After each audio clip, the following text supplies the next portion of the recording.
classic books. To be perfectly honest, I don't love all of them. There's some that, while I know that they're supposed to be these great examples of English literature, I'm just like, eh.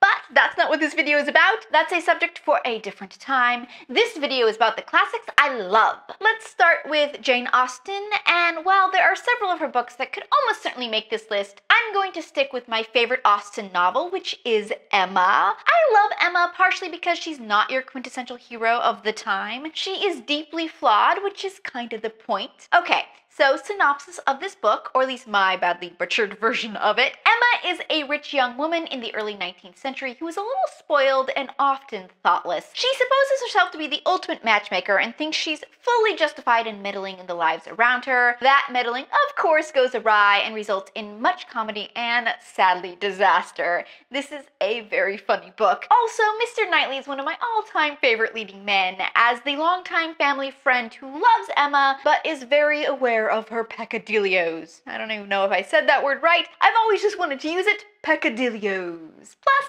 this book has one of the best character arcs of all time, as Emma becomes much more self-aware by the end of the book. I also recommend the Gwyneth Paltrow movie version. It's quite good, as is the modern retelling, which was Clueless. Also amazing. Alright, now let's talk about Vanity Fair by William Makepeace Thackeray. You're going to sense a theme here. I can really get behind a good anti-hero, and this book has one of the all-time best anti-heroes in Becky Sharp. Hence the subtitle, A Novel Without a Hero.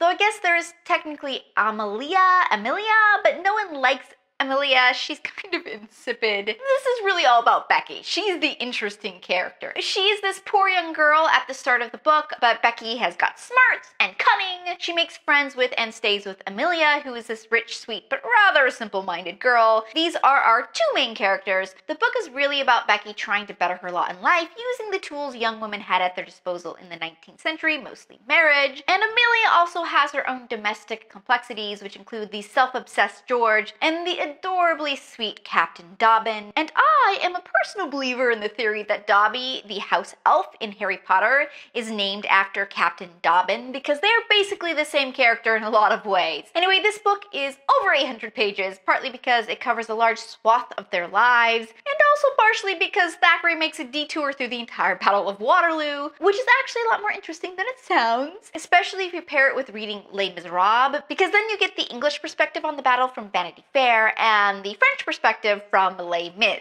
Okay, small detour over. I've actually never watched the movie version of this with Reese Witherspoon. I don't know if I want to because I love the book so much. Anyone have a perspective on if it's worth a watch? So let's talk about Dickens. I actually have not read a lot of Dickens, which I need to remedy, and that's also partially because I keep going back over and over again to my favorite Dickens book, which is Our Mutual Friend. I first encountered this story via a BBC miniseries, which is really amazing. It's 4 episodes that span about 6 hours and is a very good use of your time. Anyway, so once I watched the series as a kid, I had to read the book, and I have read it many times since then. This was Dickens' last completed book before he died, and while it takes on many of his traditional themes, poverty and injustice, and certainly has a dark bent to it, it is ultimately more sweet than most of his books, and it features two just heart-squeezing romances. We have two parallel stories going on here. In the first one, John Harmon returns home to London to receive his inheritance, but per his father's will, he only receives it if he marries Bella, who is beautiful but ultimately very mercenary. So instead, he fakes his own death, as you do,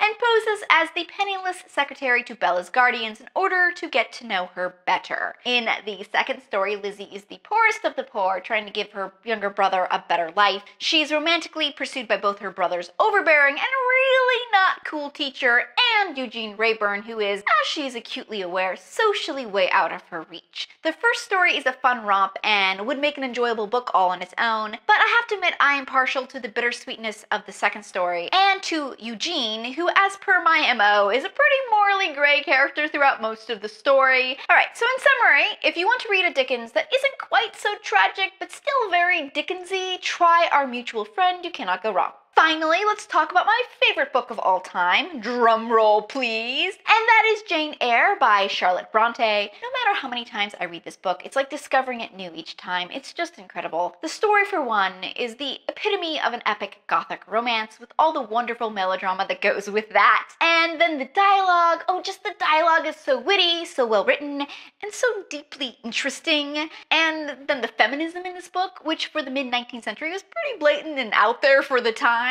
This is just so good. Anyway, so here's the basic plot. But again, so much of the greatness of this book transcends just the plot, so keep that in mind. Jane is an orphan living with her abusive aunt, but then she's sent to be the governess at the remote thorn-filled hall, where she meets and falls in love with her dark, brooding employer, Edward Rochester. There's a lot of very gothic-y things that happen in the story, which I can't tell you about because it would all be so spoilery, but suffice to say, this book pushes all the right buttons for me. It's got high melodrama and clever, thought-provoking dialogue, which is a harder combination to find than you'd think, but this all just comes together into the perfect recipe for my favorite book.